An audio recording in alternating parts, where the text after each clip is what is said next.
نبی علیہ السلام نے خواب دیکھا. آپ خواب دیکھتے ہیں میں ہوں، میرے ساتھ میرے ساتھی ہیں، صحابہ ہیں. ہم لوگوں نے بیت اللہ کا طواف کیا، صفا مروہ کی سعی کی، محلقین و مقصرین. کچھ لوگوں نے عمرہ کیا، چھوڑ دو سکتے محلقین و مقصرین. کچھ لوگوں نے عمرہ کیا، اس کے بعد انہوں نے حلق کیا، سر گنجا کر دیا. وہ مقصرین، کچھ لوگوں نے بال چھوٹے کر دیے. نبی علیہ السلام نے یہ خواب دیکھا. نبی علیہ السلام نے یہ خواب صحابہ کو سنایا. میں نے خواب دیکھا ہے، میں اور آپ بیت اللہ کا طواف کر رہے ہیں، سعی کر رہے ہیں صفا مروہ کی، اور پھر ہم میں سے کچھ نے حلق کر لیا، کچھ نے قصر کر لیا. صحابہ کے دلوں میں تو پہلے ہی شوق تھا کہ ہم جائیں.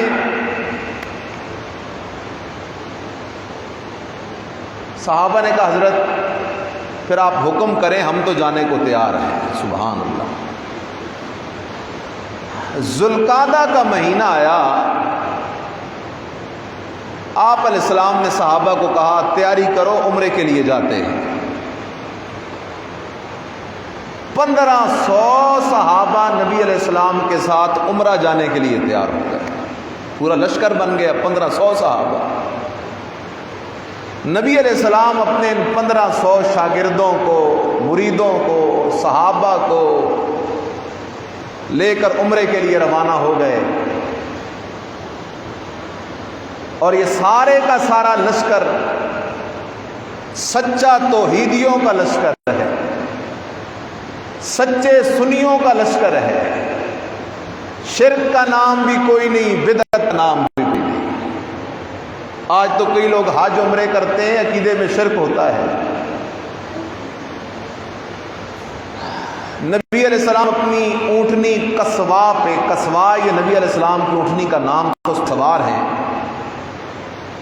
جب حدیبیہ کے مقام پہ لشکر پہنچا، یہ مکہ سے کچھ فاصلے پہ ہے، حدیبیہ کے مقام پہ لشکر پہنچا، نبی علیہ السلام کی اونٹنی بیٹھ گئی.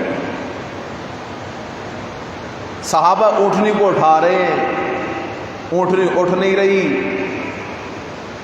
آخر میں نبی علیہ السلام نے فرمایا اس اونٹنی کو بیٹھنے دو، یہ خود نہیں بیٹھی ہے، اس اونٹنی کو اسی اللہ نے بٹھا دیا ہے جس اللہ نے ابرہہ کے لشکر کے ہاتھیوں کو بٹھا دیا.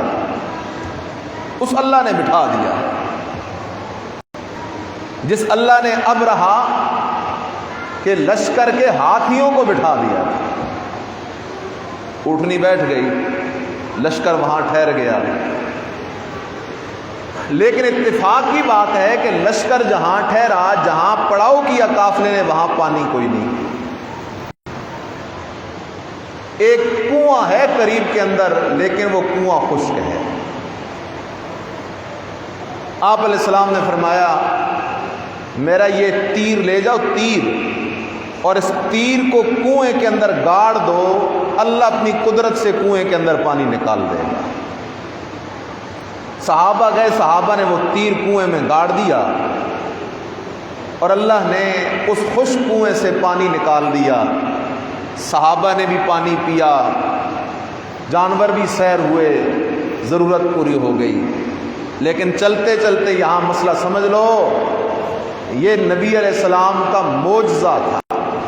یہ نبی علیہ السلام کا کیا تھا؟ معجزہ. اور معجزے کے اندر کسب نبی کا ہوتا ہے، قدرت خدا کی ہوتی ہے. تیر ضرور نبی علیہ السلام کا تھا، لیکن کنویں سے پانی نکالنا یہ نبی علیہ السلام کی قدرت سے نہیں ہوا، میرے رب کی قدرت سے ہوا ہے. قرآن مجید نے اس مضمون کو چھیڑا ہے. بسم اللہ الرحمن الرحیم. سورہ ملک ہے. اللہ فرماتے ہیں قل ارأیتم ان اصبح ماؤکم غورا فمن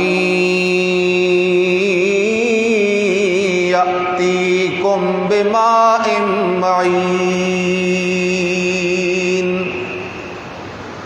اللہ کہتا ہے او میرا بندہ، ارأیتم بتاؤ تو صحیح، ان اصبح ماؤکم غوران، اگر تمہارے کنووں کے پانی، تمہارے چشموں کے پانی، آج کے زمانے میں تمہارے بور کے پانی، ان اصبح ماؤکم غوران، اگر تمہارے پانی گہرائی میں چلے جائیں، تمہارے پانی خشک ہو جائیں، فَمَن يَأْتِيكُم بِمَاءٍ مَّعِينٍ، تو کون ہے جو تمہیں پانی کے چشمے جاری کر کے دے سکتا ہو؟ قرآن تو یہ سمجھا رہا ہے او بندہ، زمین سے پانی نکالنے والا بھی ہے تو اکیلا اللہ ہے، زمین کے اندر پانی کو غائب کرنے والا بھی ہے تو اکیلا اللہ ہے۔ تیر لگانا تو نبی علیہ السلام کے حکم سے ہے، لیکن اس خشک کنویں سے پانی نکالنے والا میرا اللہ ہے۔ ایڑیاں رگڑنا یہ تو حضرت اسماعیل کا کام ہے، لیکن زمزم کا چشمہ نکالنا میرے اللہ کی قدرت ہے۔ زمین پہ ٹھوکر مارنا یہ تو حضرت ایوب علیہ السلام کا کام ہے، لیکن زمین سے پانی کا چشمہ نکالنا میرے اللہ کی قدرت ہے۔ اس لیے خیال کرنا، نبی علیہ السلام نے فرمایا تیر گاڑ دو، تیر گاڑ دیا، کنویں میں پانی نکل آیا، صحابہ کی ضرورت پوری ہو گئی۔ ادھر مشرکین مکہ کو پتہ چل گیا کہ نبی علیہ السلام تو 1500 کا لشکر لے کے آئے، تو مشرکین مکہ نے فیصلہ کیا کہ انہیں مکہ میں داخل نہیں ہونے دیں گے، کچھ بھی ہو جائے محمدی لشکر کو مکہ میں داخل نہیں ہونے دیں گے۔ آپ علیہ السلام اپنے صحابہ کے ساتھ حدیبیہ کے مقام پہ پڑاؤ ڈالے ہوئے ہیں۔ مشرکین مکہ کے ایک سردار آیا، بدیل بن ورقا اس کا نام ہے، وہ سردار آ کے نبی علیہ السلام سے ملتا ہے اور کہتا ہے ہماری قوم کا فیصلہ یہ ہے کہ آپ اور آپ کے ساتھی مکہ میں داخل نہیں ہو سکتے۔ نبی علیہ السلام نے فرمایا او بدیل، جا کے بتا مکے والوں کو میں محمد لڑنے نہیں آیا، ہمارا مقصد تو صرف عمرہ کرنا ہے، پرامن طور پہ عمرہ کر کے ہم واپس چلے جائیں گے، ہم لڑنے نہیں آئے۔ لیکن وہ کہنے لگا قوم نہیں مانے گی۔ نبی علیہ السلام نے 3 آپشن رکھے، فرمایا یا تو ہمیں عمرہ کرنے دو، عمرہ کر کے ہم لوٹ جائیں گے، نمبر 2 یا ہمارے ساتھ کوئی معاہدہ کر لو کہ اتنے عرصے بعد ہمیں آنے کی اجازت ہوگی عمرے کے لیے، اور اگر تم ہمیں عمرہ بھی نہیں کرنے دیتے، ہمارے ساتھ معاہدہ بھی نہیں کرتے، جنگ کے لیے تیار ہو، تو پھر میں محمد جنگ کے لیے بھی تیار ہوں۔ اگرچہ ہم جنگ کی نیت سے تو نہیں آئے، لیکن میں اللہ کا نبی ہوں اور نبی جنگ سے منہ موڑا نہیں کرتا، نبی میدان میں پیٹھ دکھایا نہیں کرتا۔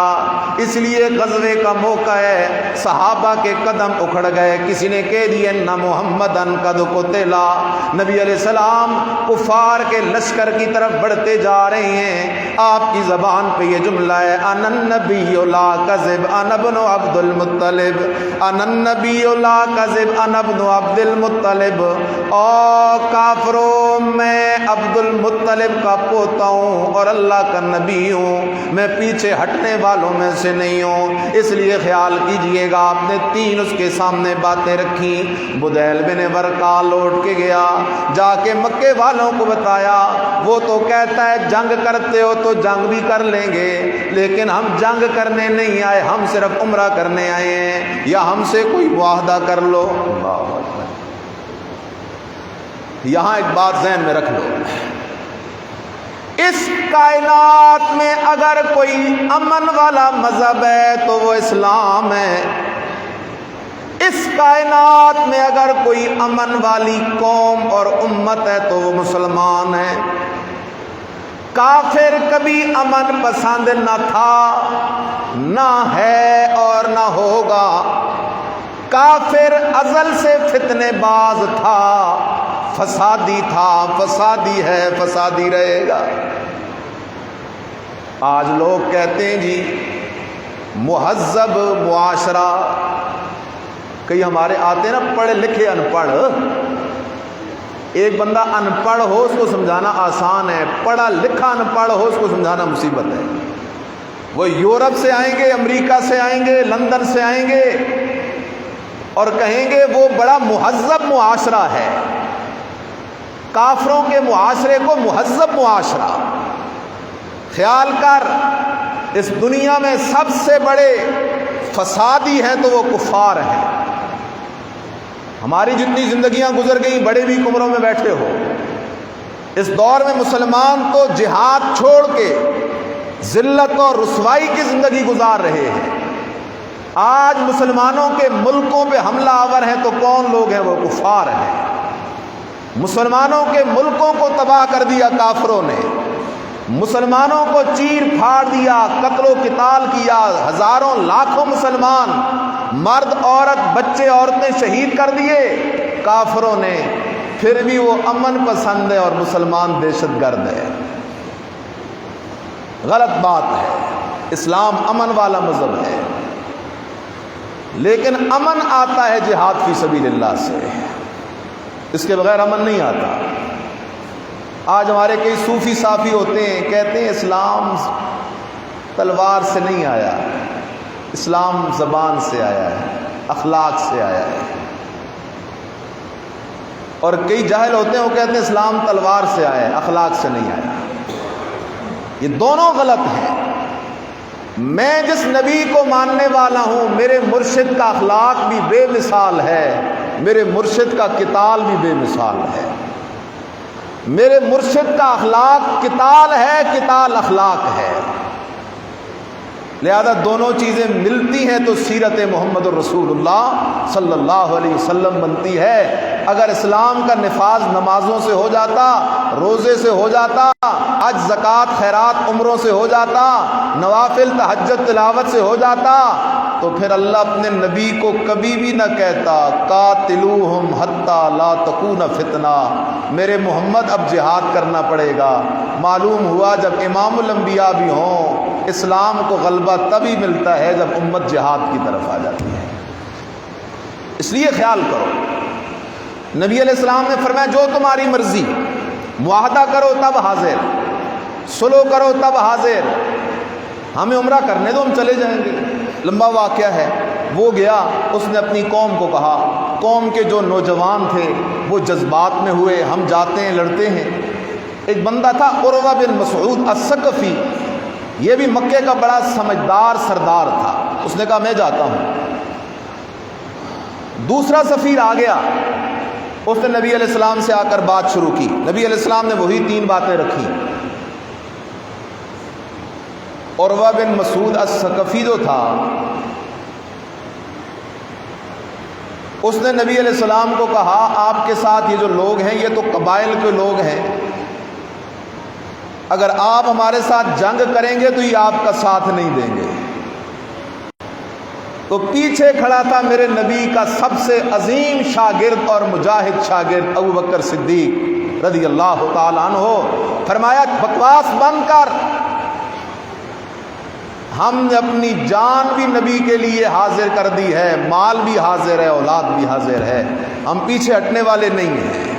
اس لیے قرآن کہتا ہے محمد الرسول اللہ والذین معہ اشداء علی الکفار۔ سبحان اللہ۔ اور میرے عزیز خیال کرنا، آج کچھ بدبخت لوگ ہیں وہ